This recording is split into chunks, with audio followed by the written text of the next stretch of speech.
Buenos días a todas y a todos. Bienvenidas y bienvenidos a este segundo día de la International Doctoral Summer School aquí en la Universidad de Santiago de Compostela. En primer lugar, en nombre de la organización, me disculpo por este reajuste que hemos tenido en la programación. Estaba prevista una primera sesión sobre audiencias, jóvenes y medios públicos, pero precisamente por un problema logístico en los viajes de una de nuestras ponentes hemos tenido que aplazarlo y en principio está previsto que esto sea al final de la mañana. De manera que vamos a empezar, en primer lugar, con una sesión dedicada a los métodos de investigación. En concreto, en la mesa me acompañan dos expertos y una experta en métodos aplicados a la investigación académica. En concreto, en esta mesa vamos justamente a hablar, van ellos a hablar sobre cómo aplicar los métodos al estudio de lo público y al estudio de las audiencias. Me acompañan en la mesa Olga Blasco, profesora titular del Departamento de Economía Aplicada de la Universidad de Valencia y directora del Grupo de Investigación MC2, Métodos Cuantitativos para la Medición de la Cultura y la Educación. También tenemos con nosotros a Carlos Arcila, profesor titular del Departamento de Sociología y Comunicación de la Universidad de Salamanca y miembro del Observatorio de Contenidos Audiovisuales. Y a mi derecha tenemos también a Manuel Goyanes, profesor de Métodos de Investigación en la Universidad Carlos III de Madrid. Sin más dilación, doy paso a la primera ponente, la profesora Olga Blasco, que precisamente nos va a ofrecer una contextualización del análisis de datos en la toma de decisiones en la comunicación.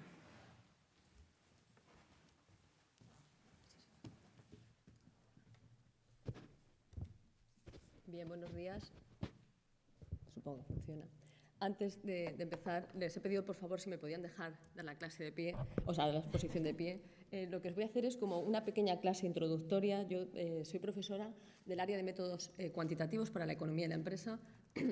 Soy profesora de la Facultad de Economía, miembro de Valcom, del equipo de investigación, y quería dar las gracias, por supuesto, al grupo por invitarme, por permitir estar en la Summer School, pero también por haberme adoptado y hacerme miembro de este equipo. Llevo colaborando en la Universidad de Santiago del año 2016 y yo digo que no es que me sienta como en casa, es que esta es mi segunda casa. Entonces, muy agradecida de estar aquí con vosotros.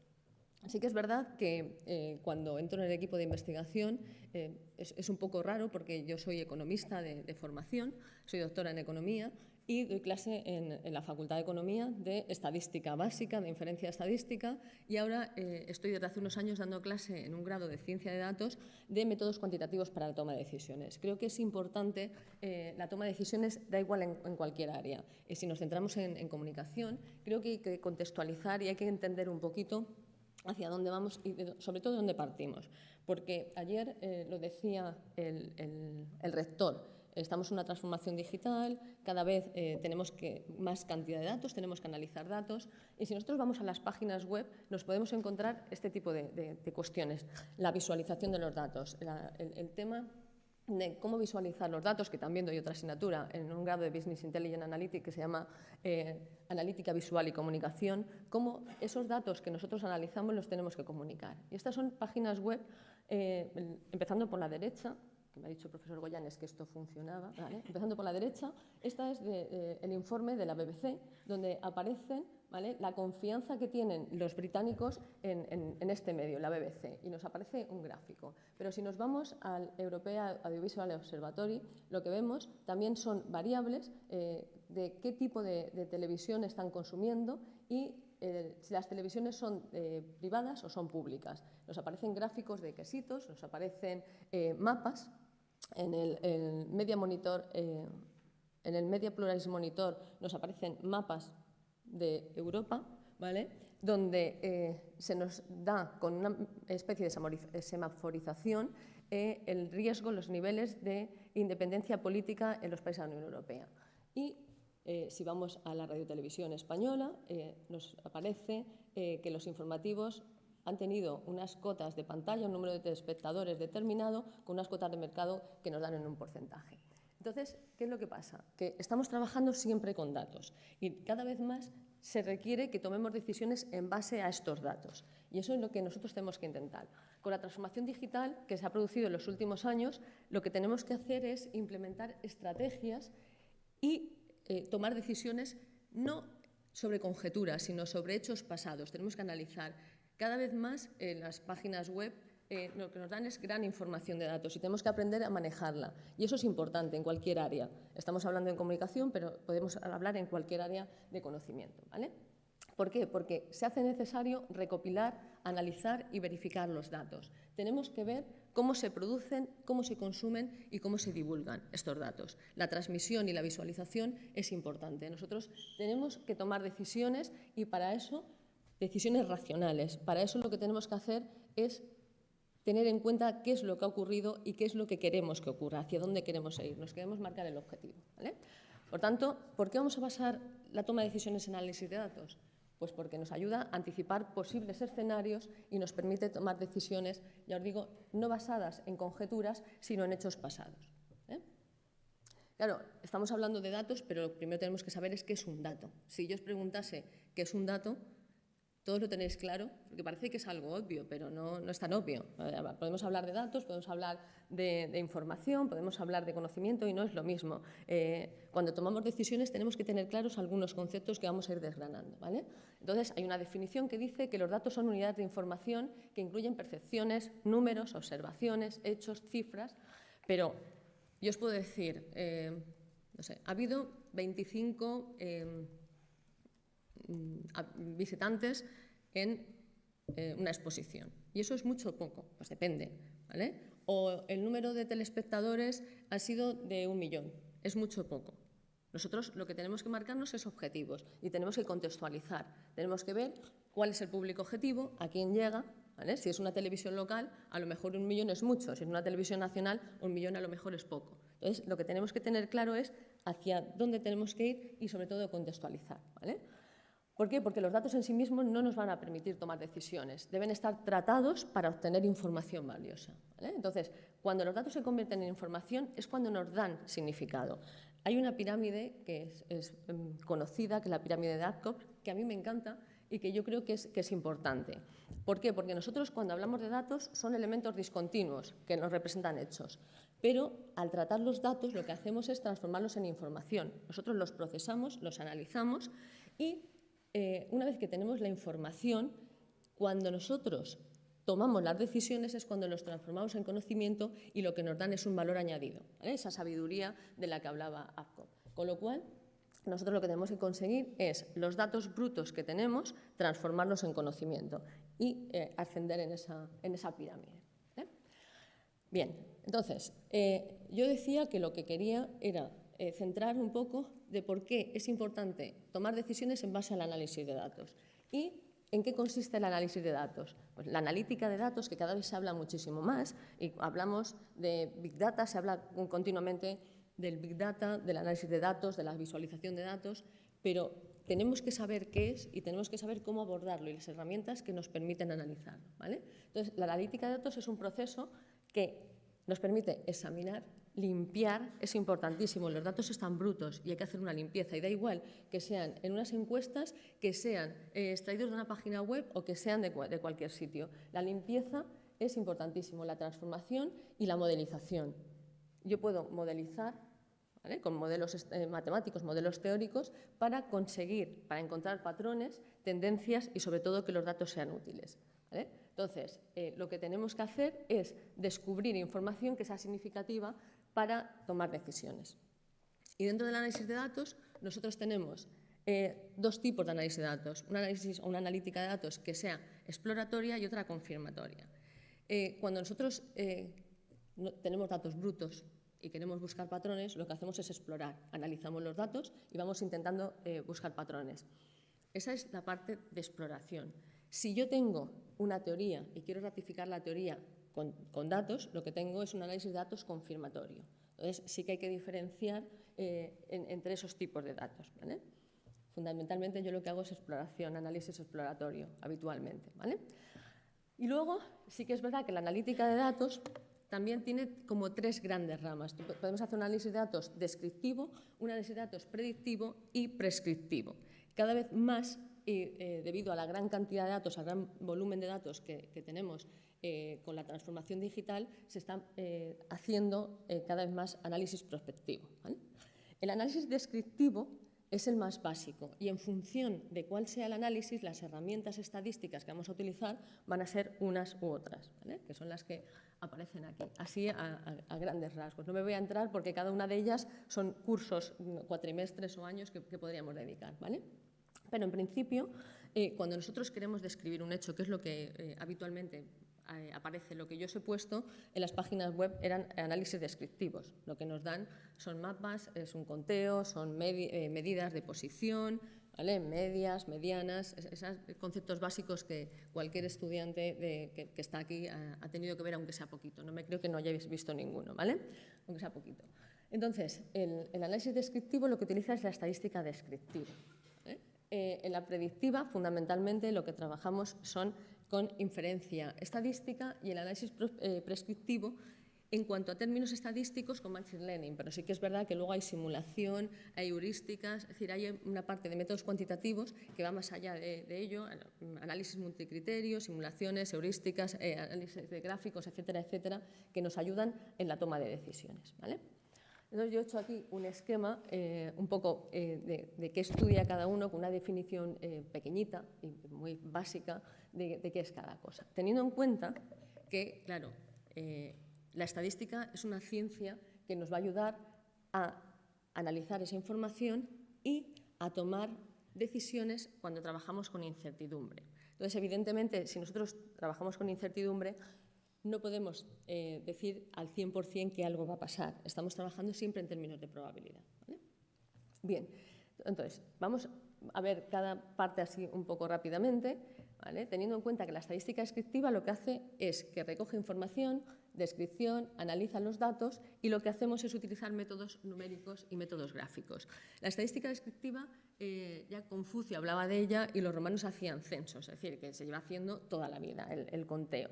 Y lo que hacemos es una población cualquiera, la definimos y la representamos. Y eso es lo que os decía, es fundamentalmente lo que aparece en las páginas web, casi todo es descriptivo, ¿vale? Con el desarrollo de la burguesía en la sociedad francesa aparece el cálculo de probabilidades y el cálculo de probabilidades empieza con juegos de azar, ¿vale? Es curioso porque a mí me hizo mucha gracia la primera vez que lo leí hace ya muchos años, cómo había 2 matemáticos, que eran Pascal y Fermat, que se mandaban cartas, eran epístolas sobre eso, porque había un caballero, que era el caballero de la Mérée, que le gustaba jugar mucho y siempre perdía, tenía mala suerte. Y entonces lo que le preguntaba era a su amigo matemático que cómo podía ganar. Entonces se desarrollan el cálculo de probabilidades y a partir del cálculo de probabilidades a principios de siglo, una escuela rusa importante es cuando empieza a desarrollar todo el cálculo de la inferencia estadística. La inferencia estadística lo que hace es, a partir de estos modelos de probabilidad, selecciona una muestra pequeña con unas características, tiene que ser representativa, tiene que ser aleatoria, estudia esa muestra y lo que hace es extrapolar los datos a la población en general. Y cuando nosotros hacemos inferencia, lo que hacemos es o estimar o contrastar. Fundamentalmente esas son las 2 grandes ramas de la inferencia. Siempre en términos de probabilidad, porque no conocemos la población al 100% y siempre hay una probabilidad de error, ¿vale? Hay una parte que yo he puesto abajo y está señalada en negrita, que es el análisis multivariante. El análisis multivariante, excepto 2 técnicas, que son análisis clúster y multidimensional, que se suelen utilizar bastante en estudios de comunicación, utilizan la inferencia estadística. Por eso las he puesto ahí, aunque no necesariamente tienen que estar, ¿vale? Entonces, tenemos la estadística descriptiva, la inferencia, que es lo que habitualmente se ha estudiado, y en los últimos años, con la gran cantidad de datos que se empiezan a manejar, con el volumen de datos, empieza a desarrollarse el Machine Learning. El Machine Learning es una rama de la inteligencia artificial que proporciona a las máquinas capacidad de aprendizaje. Y dentro de esto tenemos el aprendizaje supervisado, no supervisado, el semisupervisado y el de refuerzo. Esta parte se dedicará el profesor Arcila a desarrollar un poquito más, ¿vale? Y todo el tema de la inferencia estadística, el desarrollo de encuestas, también nos contará el profesor Goyanes alguna cosa. Yo simplemente lo que hago es contextualizar un poco para que veáis ese esquema, porque creo que es fundamental cuando nosotros estamos trabajando con análisis de datos. Y lo digo porque sí que es verdad que en la academia cada vez más se requieren conocimientos de estadística, ¿vale? de métodos cuantitativos para llevar a cabo decisiones o también para publicaciones, ¿vale? Entonces, si nosotros queremos investigar, siempre desde la estadística, o sea, yo estoy como cogiendo y haciendo un zoom de lo que a mí me interesa. ¿Qué es lo que tenemos que hacer? Pues lo que tenemos que hacer es formular el problema que queremos medir. Luego definir las variables que queremos, seleccionar estas variables y ver la calidad de los datos, porque hay veces que hay datos faltantes, que no se encuentran, que si hacemos encuestas no nos contestan porque hay cierto recelo a dar ingresos, volumen de ventas. Los que trabajamos en temas de empresa, eso nos hemos dado cuenta que hay muchos que hay un sesgo de no respuesta dependiendo de lo que preguntas, ¿vale? Luego hay que analizar los datos y cuando analizamos los datos lo que tenemos que hacer es seleccionar el método, ¿vale? Yo os he enseñado las grandes ramas, pero acompañado a esas grandes ramas hay métodos y hay técnicas estadísticas que no os he puesto, pero que sí que son más adecuadas en función de cómo son las variables y cómo se relacionan estas, ¿vale? Y luego, por último, hay que interpretar los resultados y comunicar las conclusiones, que ahí es donde está lo que os decía de la visualización, ¿vale? Pero sí que si empezamos por el principio, lo que nos tenemos que plantear es qué queremos medir, ¿vale? Ya lo decía el Kelvin, ¿vale? Que decía que lo que no se mide, ¿vale? O sea, que tenemos que tomar decisiones y para ello lo que tenemos que hacer es medir, porque lo que no se mide se degrada siempre, ¿de acuerdo? Entonces, en nuestro contexto, lo que tenemos que hacer es asignar o medir, es asignar una cantidad a una actividad, a una opción, de manera que se pueda comparar un patrón que nosotros ya hemos establecido previamente. Pero la idea no es medirlo todo, lo que me tengo que plantear es qué quiero medir. De todas las variables que tengo, porque cuando yo hago una encuesta lo que hago es seleccionar un montón de variables y entonces ya que voy a aprovechar, voy a estudiar un montón de variables, es en este estudio qué variables voy a necesitar, cuáles son más adecuadas, cuáles son más relevantes.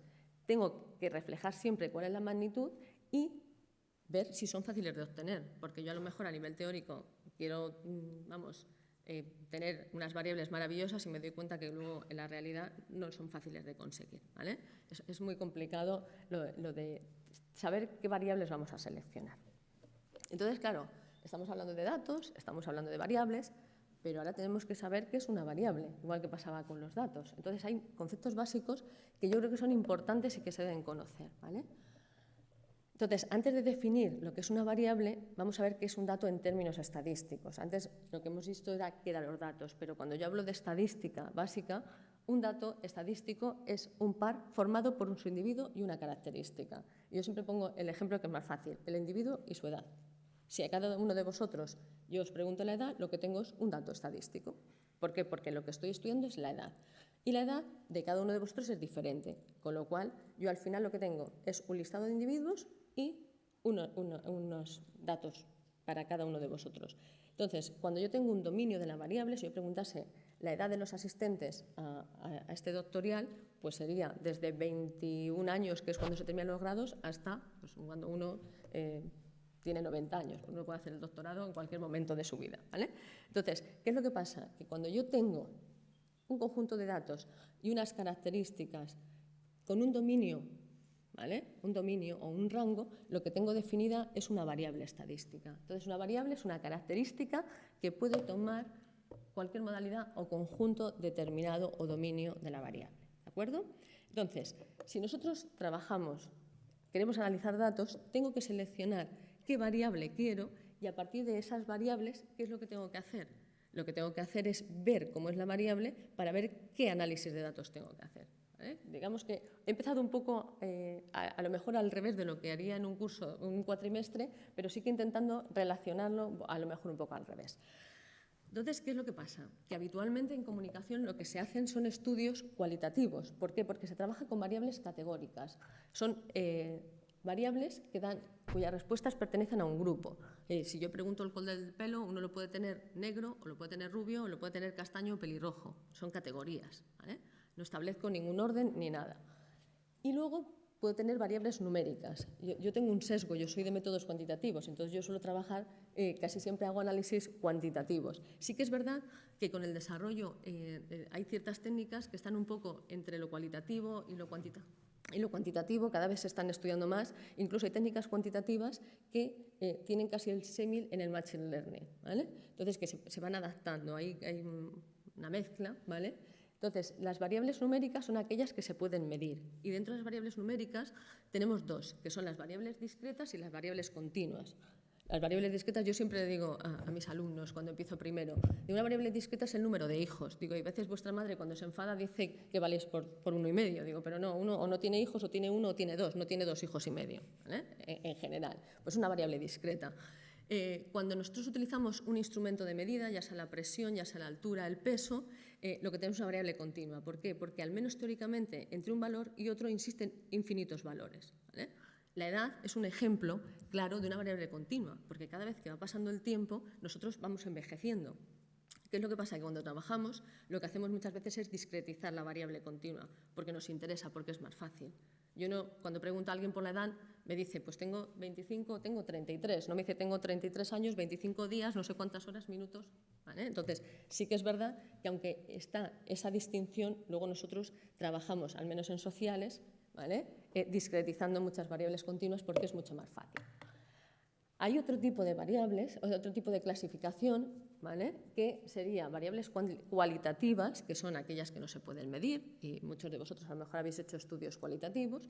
Luego están las variables ordinales, que son las escala Likert, y las variables cuantitativas con otra clasificación distinta, que es escala en intervalos o razón, que es o caerse de cero absoluto o no, pero tampoco voy a entrar más ahí, ¿vale? Simplemente con que sepáis lo de las discretas y las continuas, una variable cualitativa y otra cuantitativa, yo creo que es suficiente, ¿vale? Bien. Hasta aquí conceptos básicos de qué es una variable, cómo son el tipo de variables, y vuelvo otra vez a las gráficas que tenía antes. Si observáis la parte izquierda, habla del tipo de medios audiovisuales, ¿vale? Si miráis a la parte derecha, que nos da el riesgo, ¿vale? Aparece el semáforo en verde, en amarillo y en rojo, y abajo en grande pone indicadores. Y es que muchas veces cuando nos representan la información, hablan indistintamente de variables y de indicadores. Y hay que tener mucho cuidado. Yo creo que tenemos que tener claro cuál es la diferencia entre una variable y un indicador. Yo me dedico a la construcción de indicadores y creo que hay que dejar claro esa diferencia, ¿vale? Entonces, ya sabemos lo que es una variable y vamos a ver qué es un indicador. Entonces, yo os he puesto esta transparencia además así densa porque, claro, nosotros buscamos definiciones de indicador. Yo me voy a Internet y busco. Y entonces dice, una manifestación generalmente numérica del análisis de un proceso de identificación y medición de la información de un fenómeno observado a través de un algoritmo, facilitando el acceso a la información de usuarios y permitiendo transformar la información en acción. Bueno, una definición, todo dato empírico, cualitativo o cuantitativo recogido de forma sistemática en relación a las metas y procesos. Y podríamos seguir así. Y dices, bueno, ¿y eso realmente qué significa? O sea, ¿qué es un indicador? Me da muchas definiciones, pero yo leo eso y me quedo igual, ¿vale? No tengo ni idea. Entonces, yo siempre digo que un indicador es un instrumento que sirve para mostrar o informar de algo. Si yo veo un árbol de Navidad que se acercan ya las Pascuas y que enseguida nos van a poner los árboles de Navidad, puede estar en rojo, en verde y en amarillo. Y yo veo un árbol de Navidad y digo, bueno, pues bien, ¿qué me indica? Que es Navidad, ¿verdad? Pero las luces no me indican nada. Si yo veo un semáforo y el semáforo está en rojo, ¿qué tengo que hacer? Bueno, yo cuando voy acelerada cruzo, pero así me pasa, que ayer casi me pilla un coche. Pero cuando vemos un semáforo en rojo, ¿qué hacemos? Nos está indicando que tenemos que parar, ¿vale? Luego, ¿qué es lo que pasa? Que estos son indicadores. Hay indicadores que son cromáticos. Nosotros tendemos a pensar que todo indicador es numérico, pero hay indicadores que son cromáticos. Y lo que tenemos que tener claro es que cuando nosotros hablamos de indicadores, siempre tenemos que relacionarlo con un objetivo que nosotros queramos. Os he puesto abajo como dos ejemplos. Dice, el número de telespectadores en el telediario de la 1 fue 1.287.000. Estos son datos que están recogidos del último informe de la página web de Radio Televisión Española, ¿vale? Y yo digo, ese dato es real, el de abajo no. El número de telespectadores creció el último mes un 2%. ¿Cuál es la diferencia entre el primero y el segundo? El primero es un dato, ¿vale? Es un dato de una variable, que es el número de telespectadores en un telediario. El segundo sí que me está diciendo que hay un crecimiento. Luego, lo que sí que me está diciendo, que es, me está aportando más información, me está indicando que yo voy a conseguir un objetivo, que es aumentar mi cota de pantalla. Luego, la primera es una variable, la segunda es un indicador, ¿vale? Hay variables que son indicadores, pero hay indicadores que no son variables, ¿vale? Entonces, tenéis que tener claro que cuando nosotros tenemos un indicador, lo que tenemos, ¿vale?, es que saber el destino, la dirección y la distancia que nos queda. Es decir, si yo como medio público lo que quiero es programar para crecer en pantalla y me fijo el objetivo de crecer un 5%, yo ya tengo mi destino. Si voy creciendo mes a mes y crezco este mes un 1%, este mes otro 2%, la dirección parece que es la correcta. Y además puedo ver la distancia que me queda hasta alcanzar el objetivo. Entonces, ¿por qué los indicadores me sirven para la toma de decisiones? Porque eso que estoy diciendo lo que me va a ayudar es si tengo que reajustar la programación, tengo que reajustar ciertas cosas, ¿vale? En el medio, en el largo plazo, en el corto plazo. Entonces, yo creo que eso es más visual que todas las definiciones de indicador, ¿vale? Entonces, lo que tenemos que tener claro es para qué se va a utilizar el indicador y qué se necesita medir, ¿de acuerdo? ¿Bien? Por tanto, un indicador debe ser una herramienta que nos facilite la comprensión e interpretación de la información, que nos permita evaluar la situación en la que nos encontramos y que nos ayude a reorientar los objetivos y facilitar la toma de decisiones si los objetivos que yo me he marcado al final no se están cumpliendo. Pero siempre basándonos en datos, siempre recurriendo a las variables para construir los indicadores, ¿vale? Y entonces, en función de si utilizo una variable o utilizo más de una variable, tendré indicadores simples o indicadores compuestos. Los indicadores simples son fáciles. La variación de espectadores en un programa de televisión. Tengo una variable y ya está. Si yo quiero ver el grado de cumplimiento en la programación de actividades culturales de un municipio, ¿vale?, pues entonces sí que tendré actividades, pues a lo mejor en la biblioteca, en el teatro, etcétera, etcétera. Cuando ya tengo más variables, lo que tengo es un indicador compuesto, un indicador sintético, que es la agregación.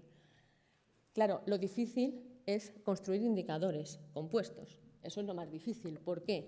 Porque lo que tengo son distintas variables, tengo conceptos multidimensionales, en los que además no todos tienen por qué estar medidos en las mismas unidades. Yo puedo tener un indicador compuesto en el que tenga ingresos, en el que tenga audiencias, etcétera, etcétera. Y ahí lo que hay es un proceso en el que yo tengo que seleccionar las variables, tendré que normalizar, tendré que ver qué peso tiene cada uno, etcétera, etcétera, ¿vale?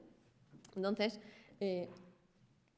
cuando yo construyo indicadores, además tengo que ver un modelo teórico, un marco conceptual que me ayude, ¿eh? Entonces, construir un indicador tiene el mismo proceso que construir un modelo matemático. Lo que pasa es que sí que es verdad que cuando yo quiero definir el concepto de innovación en los medios de comunicación o la competitividad, que son conceptos abstractos y que necesitan agregar varias variables, voy a terminar creo que en tiempo, ¿vale? Lo que tengo que hacer es pensar qué variables voy a incorporar. Entonces, por eso digo que es un proceso artesanal que necesita juicios subjetivos y que muchas veces lo que hacemos, ¿vale?, es ponerlo a disposición de los expertos, es decir, que sea validado por el juicio experto. Si yo estoy trabajando sobre conceptos, pues a lo mejor hago una reunión con conocidos de la materia, ya sean profesionales de los medios o profesores de la academia, que me ratifiquen si la investigación que estoy haciendo es la adecuada o no, ¿vale? Entonces, lo que tenéis que tener claro es que los indicadores compuestos nos van a facilitar la interpretación de resultados, pero, ojo y cuidado, porque al reducir y sintetizar la información, lo que nos pueden dar es un mensaje equivocado, sobre todo si las variables iniciales que yo he seleccionado no son las adecuadas. Entonces, sí que hay que pensar un poquito en qué variables voy a seleccionar, qué modelo matemático voy a utilizar, cómo voy a normalizar, porque es importante, cuando tengo variables medidas en distintas unidades, tengo que normalizar para que se quede sin dimensiones y, sobre todo, qué peso le voy a dar a cada variable, que es lo importante, ¿vale? Bien. Y para concluir, que yo creo que he estado en tiempo, para concluir, lo que sí que quiero que os quede claro, ¿vale?, es que la toma de decisiones basada en la analítica de datos lo que puede hacer es ayudar a los gestores a tomar decisiones objetivas y no basadas en conjeturas. Es decir, vamos a tomar datos históricos, vamos a proyectar, ¿no? Hoy me levanto, ¿vale? Y como llueve, pues me llevo el paraguas, y como no llueve, bueno, pues sí, pero nosotros tenemos que tener datos históricos de qué es lo que puede pasar, ¿vale? El análisis de datos es algo que sí que nos puede ayudar. Es importante determinar qué variables queremos analizar y, en función de ello, seleccionar los métodos estadísticos más adecuados. Métodos estadísticos o métodos cuantitativos en general, ¿vale? Yo trabajo con técnicas estadísticas, pero también trabajo con análisis multicriterio para complementar a veces estudios estadísticos y de análisis multivariante. Luego, importante saber diferenciar entre qué es una variable y qué es un indicador, que se pueden construir indicadores simples e indicadores compuestos, y que los indicadores compuestos lo que es un concepto más abstracto y lo que hace es agregar dos o más variables. Y la dificultad ahí es en construir indicadores que nos aporten la información relevante, ¿vale? Y sobre todo que los indicadores son un instrumento que permiten analizar la situación actual, apoyar la planificación y ayudar a alcanzar los objetivos, es decir, ayudar en la toma de decisiones. Y aunque no esté puesto ahí, importante saber comunicar los datos con una visualización adecuada de la información. Eso cada vez es más importante. En la analítica visual, en cómo trasladar o cómo transmitir todos los resultados es importante, porque los tomadores de decisiones, los gestores, no tienen por qué saber estadística. Yo siempre cuento la anécdota, hace muchos años trabajé para el Instituto Cervantes, estuvimos haciendo un trabajo y la subdirectora de Cultura en ese momento era, creo que abogada o historiadora del arte. Entonces, nosotros hicimos trabajo de un informe de 600 páginas y el resumen ejecutivo eran 3 folios. Y en 3 folios nosotros le pusimos las gráficas interesantes para que ella tomase las decisiones. Y eso al final es lo que hay que hacer, saber resumir y sobre todo representar gráficamente, cada vez la representación gráfica está tomando auge, saber representar gráficamente la información para que la toma de decisiones sea lo más adecuada posible, ayudar a los gestores de comunicación o de cualquier área. Y con esto termino mi presentación. Muchas gracias.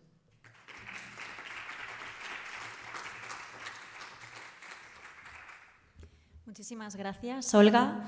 Creo que estaremos todos de acuerdo en que ha sido muy enriquecedor escuchar esa visión más estadística de la investigación. Seguro que tenemos muchas ideas nuevas. Después, en el turno de preguntas, podréis formular alguna cuestión al respecto. Ahora damos paso al profesor Carlos Arcila, que nos presentará recursos y técnicas de Big Data aplicados a la investigación científica en comunicación. Cuando quieras.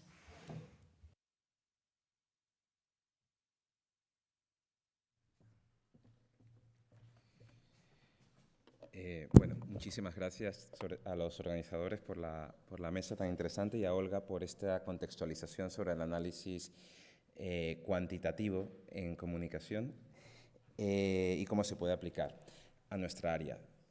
Mi intervención está dirigida o tiene como objetivo mostraros la potencialidad que tienen los métodos computacionales, que están basados, por supuesto, en los cuantitativos, en la investigación en comunicación, ¿no? Un poco cuando Olga se refería al Big Data, a los algoritmos, al aprendizaje automático, a esas nuevas herramientas que ahora nos suenan bastante familiar, ¿no? A la inteligencia artificial, pero que nos suenan cercanos, pero luego a la hora de aplicarlos no estamos muy seguros de cómo hacerlo. Entonces, ese es el objetivo y comienzo retomando la idea de Olga sobre la importancia de los datos, pero además añadiendo que hemos cambiado con respecto a hace unos años la forma que tenemos de recolectar, analizar y compartir. Nada más podemos pensar en la cantidad de datos disponibles ahora que antes no teníamos. Y eso ha cambiado todas las áreas de conocimiento y en particular en comunicación, ¿no? Con todos los medios sociales. Vemos que tenemos cantidad de datos que por los métodos tradicionales no podemos analizar. Porque, bueno, en la parte cualitativa pues tenemos unos recursos limitados porque tendríamos que analizar uno, por ejemplo, los mensajes. Tenemos que aplicar técnicas automatizadas, ¿no? Para cuando tenemos, en vez de 1000 mensajes, tenemos 10 millones o 1000 millones de tweets o de mensajes en Facebook o en Instagram, tenemos que cambiar el paradigma, ¿no? Para poder acceder a este tipo de datos. Incluso hablando de los propios métodos cuantitativos, gran parte de los tipos de análisis que que se han hecho en comunicación y en ciencias sociales, ¿no? Solo pienso en los algoritmos de regresión, ¿no? Que son los típicos que se aprenden, ¿no? Una correlación, una regresión, que es con lo que nos formamos básicamente en comunicación. Para problemas de Big Data muchas veces no funcionan tampoco, ¿no? Porque no cumplimos los supuestos de esos modelos tradicionales, ¿no? Entonces hemos pasado a otros modelos, a otras formas de análisis, algoritmos, digamos, no sé si más sofisticados, pero sí más adaptados a otros datos más complejos, ¿no? Multidimensionales o bueno, datos que no cumplen los supuestos de linealidad, etc. Y finalmente también hemos cambiado la forma de compartir los datos, ¿no? De reciclar los datos, de volverlos a utilizar, de tener datos, de utilizar datos secundarios. Y esto no nació tampoco ayer, se ha puesto de moda, pero en la ciencia desde, digamos, la gran explotación masiva de datos con los físicos en los grandes experimentos del LHC, ¿no? Y el proyecto Atlas, ¿no? Como 3.000 físicos distribuidos alrededor del mundo estaban utilizando algoritmos y gran cantidad de datos para analizar problemas teóricos de la física. El caso del Business Analytics, el Business Intelligence y Business Analytics, ¿no? Para la toma de decisiones. La ciencia social computacional, que se ha puesto también de moda, ¿no? y que una de las revistas del grupo Nature, ¿no? Clasificaba como bueno, la gran revolución en ciencias sociales. Vemos que ha habido una transformación, ¿no? En el campo también científico e incluso en nuestros oficios, ¿no? Como el periodismo. Si pensamos en el caso del periodismo de datos, ¿no? Un buen ejemplo probablemente de esta combinación de métodos con técnicas tradicionales del periodismo, ¿no? He puesto ahí Panama Papers, pero podéis pensar también en Paradise Papers o Pandora Papers, los más recientes, donde se han utilizado efectivamente técnicas no solo cuantitativas, sino de recolección de datos, de digitalización, de establecimiento de patrones, de creación de redes y de visualización para poder extraer, en este caso, información de tipo periodística. Entonces, nuestra área está afectada totalmente por las grandes cantidades de datos, está afectada por nuevos métodos de investigación. Y en el caso, por ejemplo, de la opinión pública, ¿no? Vemos gran cantidad, un interés muy grande, ¿no? En Facebook, en Twitter, más recientemente en Instagram, en TikTok, etcétera, donde circulan cantidad de mensajes que además son de alto interés para los investigadores en comunicación. Me estoy refiriendo, por ejemplo, a la desinformación, ¿no? A las noticias falsas, a los discursos de odio, a aquellos discursos que consideramos dañinos en la sociedad y que tienen un impacto real, ¿no? Más allá de lo discursivo, tienen un impacto en la cotidianidad de las personas. Para todo esto se necesita un poco de formación, y era lo que precisamente introducía la profesora Olga, ¿no? De qué necesitamos, ¿no? Tenemos que saber pues, lo que es una variable, un indicador, tenemos que controlar, ¿no? Un poco de estadística, tenemos que controlar también un poco de informática, ¿no? Para poder acceder a este tipo de análisis. Y este es un poco el data science, ¿no? del que hablaba la profesora Olga, del que ella es profesora. Yo bueno, también soy científico de datos y tenemos que tener este background, ¿no? No nos vale solo con tener dos técnicas tradicionales o saber dos técnicas o diseños tradicionales, sino que tenemos que conocer un poco las herramientas que, desde el punto de vista de la ciencia de datos, nos pueden ayudar a generar modelos predictivos, por ejemplo, que sean de aplicación en nuestra área. Tenemos una ventaja, y eso probablemente podemos coincidir allí, ¿no? Cuando estudiamos ciencia de datos, yo, por ejemplo, cuando fui a estudiar allí, solo la parte estadística, informática, matemática, es interesante, pero no nos vale de nada para explicar nada, ¿no? Tenemos que tener un problema o lo que se llama ahí un domain expertise, ¿no? Una expertise en el área, ¿no? Tiene que haber preguntas interesantes, y esas las tenemos. Entonces, todos los que venís de comunicación o de ciencias sociales, tenéis preguntas que tienen o necesitan respuestas con este tipo de aproximaciones. Entonces, lo primero para meterse en este campo tan complejo, ¿no? De algoritmos y de informática aplicada a datos, es tener una pregunta de investigación, tener una teoría, ¿no? Aquí ha habido una gran discusión con un artículo en 2010 sobre la muerte de la teoría con el Big Data, ¿no? Y bueno, fue un artículo publicado en First Monday y que generó así como muchísima rabia por parte de los investigadores, ¿no? La teoría no ha muerto ni mucho menos, ¿no? La teoría es necesaria, hay análisis descriptivos básicos, exploratorios, pero también análisis confirmatorios, y todo esto también se hace en Big Data, ¿no? Entonces, la teoría se va creando y lo que nos está permitiendo el Big Data es también generar nuevas teorías, ¿no? Generar a partir de esos patrones nuevas hipótesis y contrastar hipótesis tradicionales con otros tipos de datos a los que no teníamos acceso. Entonces tenemos suerte de estar en un área con tantas preguntas interesantes y con tantos problemas sociales o problemáticas sociales que nos interesa abordar. Yo quería centrarme precisamente en lo que comentaba la profesora Olga sobre líneas que nos impactan directamente en comunicación, ¿no? Y una de ellas, hay dos que voy a centrarme, ¿no? Una, el aprendizaje automático, el machine learning, y los algoritmos que podemos utilizar para generar esos modelos que resumen nuestros datos y que pueden ayudarnos a hacer predicciones. Y por otro lado, la forma de representar los datos típicos de comunicación en un entorno de Big Data, ¿no? Me refiero a los modelos matemáticos de representación del lenguaje natural, a los modelos matemáticos de representación de las imágenes y los vídeos, que necesariamente tenemos que pasar por ellos para poder hacer buenos modelos. Y bueno, nos encontramos con el término algoritmo, que ya también se había mencionado, ¿no? Y que, bueno, parece que todo el mundo sabe lo que es un algoritmo. Algunas veces en la percepción pública se confunde con logaritmo, que no tiene nada que ver. Pero yo, bueno, he llevado a cabo los estudios nacionales en España de percepción pública de la inteligencia artificial y del Big Data, y ahí nos hemos dado cuenta de eso, ¿no? De que existe una familiarización con los términos, pero claro, al final parece que el algoritmo no sabemos si es una persona, alguien, ¿no? El algoritmo nos va a dominar, ¿no? Le parece que el algoritmo a veces es culpable de todo y el algoritmo pues no es más que una serie de pasos, ¿no? De pasos para generar un modelo, ¿no?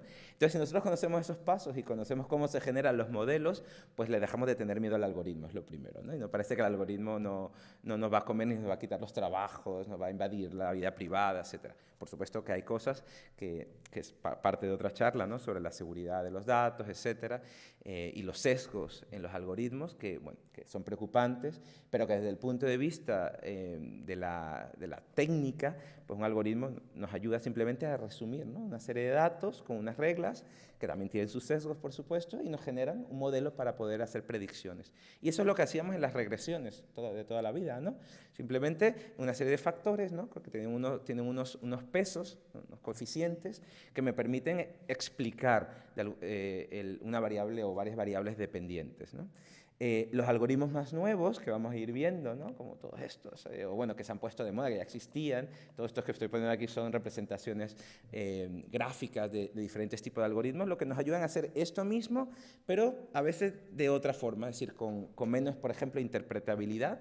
A veces es más difícil de interpretar lo que el algoritmo está resumiendo porque las reglas son un poquito más complejas, pero ahí, por ejemplo, he puesto uno muy fácil de interpretar, como puede ser a la izquierda un árbol a ver si esto pincha, aquí. Bueno, aquí. A la izquierda, estos son árboles de decisiones, por ejemplo, que tienen un método de ensamblaje llamado Random Forest, ¿no? Bosques aleatorios, que nos permite hacer modelos bastante complejos. Aquí tenéis otro algoritmo que es el vecino más cercano, que nos permite hacer predicciones sobre la cercanía de los datos, ¿no? Basada en la cercanía de los datos. Tenéis, bueno, algoritmos, por ejemplo, basados en el teorema de Bayes, ¿no? Toda esa inferencia que no es nueva, pero que se ha puesto también de moda, ¿no? Gracias precisamente a la capacidad informática que tenemos para utilizar otro tipo de estadística más allá de la estadística frecuentista. Tenemos las máquinas de vectores soporte aquí abajo, que son súper interesantes y que estuvieron también de moda muchos años, porque nos permiten trabajar con problemas no lineales, ¿no? Hacer, bueno, con el llamado kernel trick, o el truco del núcleo, ¿no? Podemos escalar nuestros datos a n dimensiones que precisamente permiten saltar los supuestos de linealidad, ¿no? y de poder interpretar otro tipo de datos. Y más recientemente, aquí a la derecha abajo, pues lo que está de moda, ¿no? Las redes neuronales, el aprendizaje profundo, del cual también hablaré un poco ahora en la aplicación en comunicación, ¿no? Que nos permite precisamente trabajar con contenidos o con datos que son muy complejos, datos como el texto, ¿no? Como el lenguaje natural, datos como las imágenes, ¿no? Como el reconocimiento de voz, etcétera, que de otra manera, vamos, con algoritmos tradicionales está muy complicado, ¿no? Las redes neuronales nos permiten generar una cantidad de parámetros, que básicamente es como decir coeficientes en una regresión tradicional, pero son muchos parámetros que están conectados, ¿no?, a través de neuronas, que simplemente son como resúmenes de los datos, y que esas neuronas van en capas. Ahí, por ejemplo, veis una red neuronal clásica, donde hay una capa de entrada, donde hay, pues, no sé, por ejemplo, texto, ¿no?, variables textuales que se convierten en números. Una capa interior o una capa oculta que resume parte de esos datos en neuronas, ¿vale? Y una capa de salida que nos genera ese modelo que resume los datos y que nos permite hacer predicciones, por ejemplo, ¿no?, a partir, por ejemplo, de dos salidas, ¿no?, de una variable con dos tipos de salida. Y esto es lo que mejor está funcionando, y parte del trabajo en Big Data o en la investigación con Big Data en comunicación es aprender este tipo de algoritmos y dejar de tener miedo y pensar que el algoritmo es algo que no es sino una serie de reglas que resumen los datos, ¿no? Y bueno, ahí nos encontramos con en ese aprendizaje automático, ¿no?, con una serie de términos que nos permiten evaluar los modelos. Al final lo que estamos haciendo es evaluar, ¿no?, qué tanto nuestros datos nos pueden ayudar a producir nuevos modelos y qué tanto esos modelos nos pueden ayudar a generar predicciones. Pero claro, ahí durante mucho tiempo nos habíamos quedado centrados, ¿no?, solo en los modelos, y se nos olvidaba que en el caso de los datos que no son estructurados típicos, ¿no?, como pueden ser los datos de una encuesta, ¿no?, donde ya tenemos como las variables muy definidas, que era precisamente lo que se estaba explicando y de lo que hablará también el profesor Goyanes, muchas veces los indicadores y las variables no están muy claras en los datos que trabajamos en comunicación. Nuevamente me refiero al texto y a la imagen, ¿no? Pasar el texto y la imagen y los vídeos a una representación matemática es un reto, ¿no? Y un reto que comienza con cosas muy clásicas como convertir a números, ¿no?, con frecuencias. Esto es una bag of words, una bolsa de palabras para hacer una representación básica. Así trabajamos durante años en comunicación. Hemos ido pasando a representaciones más complejas, ¿no?, por ejemplo, los embeddings, que cada vez más son lo dominante en la representación del lenguaje natural, ¿no?, donde las palabras no se representan con un número, sino con vectores en un espacio de significado, ¿no?, que nos permite, por ejemplo, que los números se acerquen cuando aparece hombre y mujer, o rey o reina, pero porque hemos conocido el significado a través de la lectura automatizada de los textos.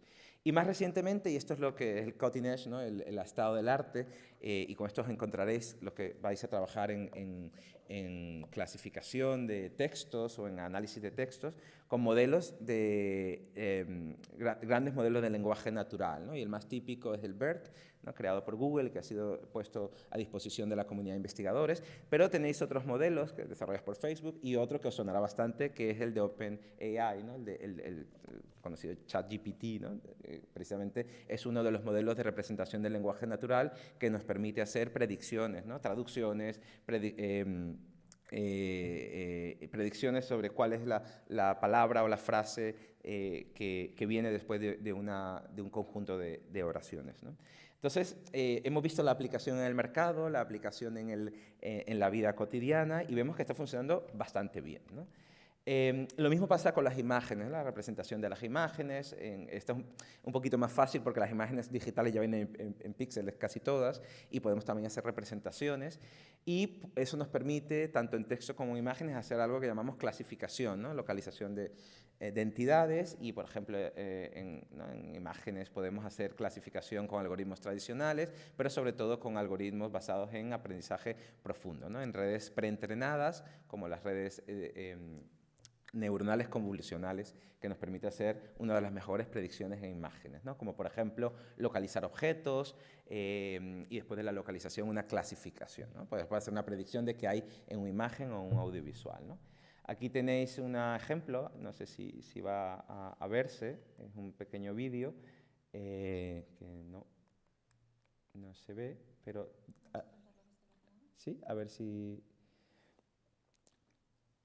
Este es un programa que tenéis de acceso gratuito, que no se ve, pero tengo aquí un link, en este caso no se veía. ¿Se ha perdido? Pues qué pena, porque...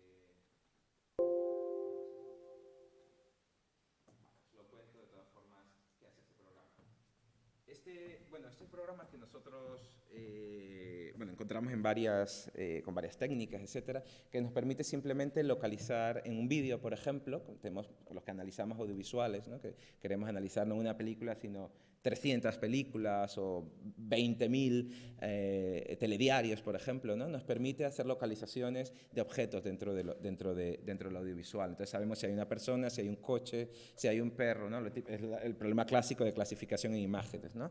Pero además podemos hacer transcripción automática del audio y eso se puede analizar de manera textual, ¿no? Entonces podemos hacer análisis automatizado de imágenes, de audiovisuales, con técnicas muy básicas de clasificación y de localización. Entonces, bueno, todo esto, y ahora con esto voy a empezar a resumir y a mostraros la aplicación que puede tener en nuestra área.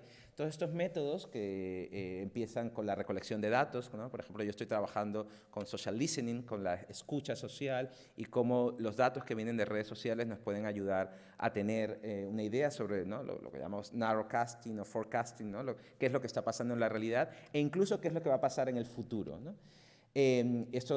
Tenemos análisis de contenido, no tradicional, sino automatizado, con diferentes tipos de aplicaciones como sentimientos, extracción de texto, de entidades, clasificación, modelado de temas, el topic modeling, ¿no? Que son técnicas que que podéis encontrar en muchísimos estudios, el análisis de redes, ¿no? De grafos, que también nos permite ver las relaciones en los textos, imágenes y vídeos, simulación basada en agentes, que está menos...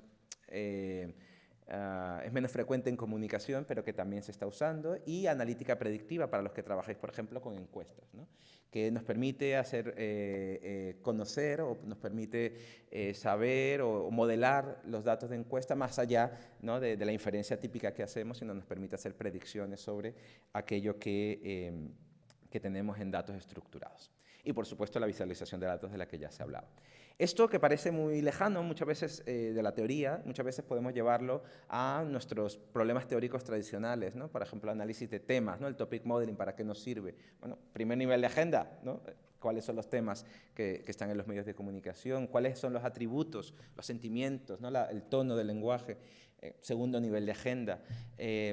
¿Cómo se conectan esos atributos, ¿no? Llamado tercer nivel de agenda. ¿Cómo son los análisis, cómo son las relaciones entre usuarios y sus mensajes? ¿No? Espiral del silencio, para poder ver quiénes son los líderes de opinión y cómo la percepción de la mayoría afecta la de los demás individuos, ¿no? Y, por supuesto, bueno, teorías más tradicionales como la comunicación en dos etapas o la teoría de la comunicación en dos etapas, cuando analizamos los líderes de opinión en redes sociales. Esto, en los 3 minutos que me quedan, os voy a mostrar una aplicación muy, bueno, no es sencilla, pero sí muy concreta sobre cómo estamos utilizando esto en estudios de comunicación, ¿no? Y yo en los últimos años me he dedicado al estudio, como decía, de redes sociales, específicamente al análisis de los discursos de odio en redes sociales, y esto es lo que hemos hecho en los últimos 4 años, ¿no? Utilizando un centro de supercomputación que suena fenomenal, ¿no? Porque tenemos muchísimos datos y, por supuesto, no podemos usar nuestro ordenador personal porque no tenemos capacidad, pero bueno, haciendo esto de manera distribuida, detectando variables de odio, variables de lenguaje tóxico, etcétera, y etiquetando y modelando textos a partir de ejemplos, ¿no? Con etiquetado masivo. Hemos entrenado un algoritmo de detección de discurso de odio a gran escala para poder conocer precisamente los niveles de discurso de odio hacia varios públicos vulnerables, ¿no? Uno de ellos ha sido migrantes y refugiados en Europa, a través del uso de redes neuronales, precisamente recurrentes, y de modelos BERT, para poder conocer con cierta con cierta fiabilidad este es otro mapa que también es un vídeo, pero que veo que tampoco, no sé, Manuel, si le puedes dar a ver si se puede mostrar ahí en el play. Sí. Este es un mapa, a ver si lo logramos ver, de la aplicación de nuestro detector de discurso de odio por razones xenófobas y racistas en toda Europa a lo largo de 6 años, con todos los datos de Twitter que habían, en que se mencionaba las palabras migrante o refugiado en todos los idiomas de la Unión Europea, que estaban en Twitter, por supuesto. No se logra ver, pero bueno, lo que veis allí es simplemente una visualización de las que hablaba, muy sencilla, que esto salió en los medios de comunicación, bueno, lo reflejaron muchísimos medios de comunicación, de Radio Televisión Española, Antena 3, bueno, La Vanguardia, 5 Días, etcétera, donde resumíamos en 6 años exactamente los niveles de odio hacia migrantes y refugiados en toda Europa, ¿no? Y lo interesante de esto es que luego conecta con más cosas, y esta conexión tiene que ver, por ejemplo, con lo que pasa en el mundo offline, ¿no?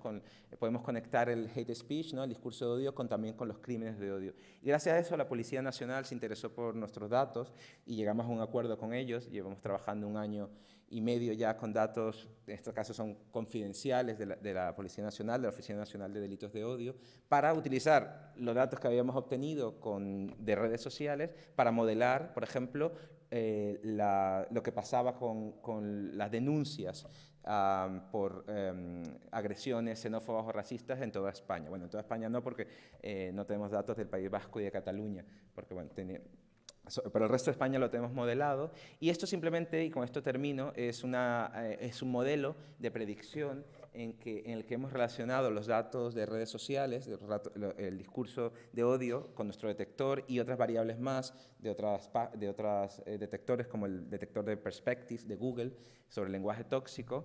Hemos utilizado aquí Twitter y Facebook en ese mismo periodo temporal que teníamos en este caso tenemos 3 años de denuncias y de atestados policiales en toda España por delitos xenófobos y racistas, y vemos, esto es la predicción de las últimas 4 semanas del año 2018, cómo hemos podido encontrar, explicando un 25% de la varianza de los delitos, ¿no? de cómo se movían los delitos en el tiempo, de manera longitudinal, cómo hemos podido hacer predicciones que, bueno, obviamente no son perfectas, pero que nos permite anticiparnos a lo que puede pasar utilizando un modelo, ¿no? Anticipándonos al incremento de los crímenes de odio solo usando datos de redes sociales, ¿no? Entonces esto es, desde mi punto de vista, un ejemplo de cuán útil pueden ser los datos de redes sociales.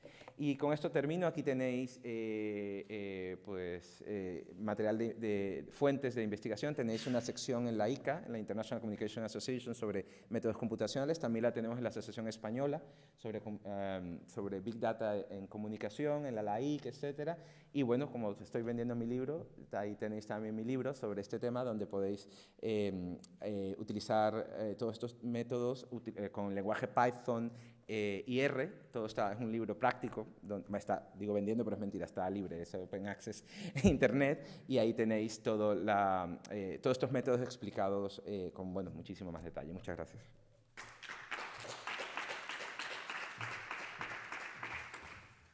Muchas gracias, Carlos. Nos has dado una visión muy interesante sobre cómo aproximarnos desde otra perspectiva, desde otros enfoques, a la investigación en comunicación, a los diferentes fenómenos comunicativos, pero también nos has ofrecido y nos has compartido recursos muy útiles que estoy segura de que muchos y muchas de vosotros que estáis hoy aquí seguro que aplicaréis finalmente en vuestras tesis doctorales.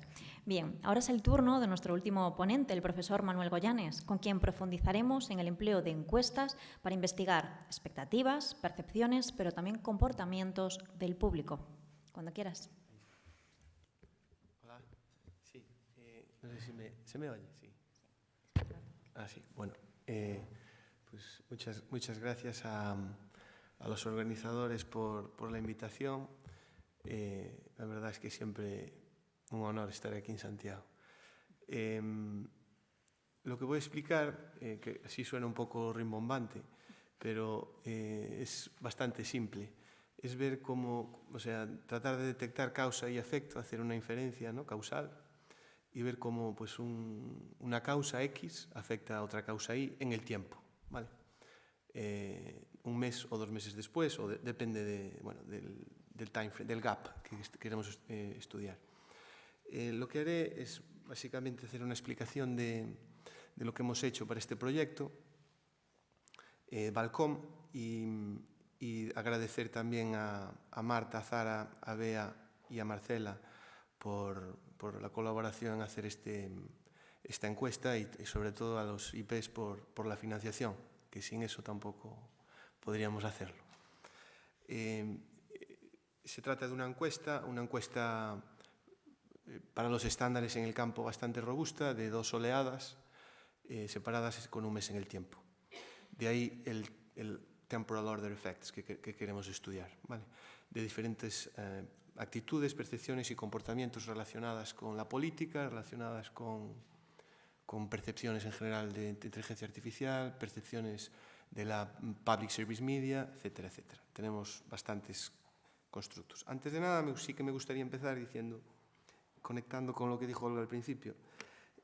Olga hablaba de indicadores y nosotros hablamos de constructos, ¿no? O sea, la idea es básicamente la misma, es generar mediciones, ¿no?, en base a ítems.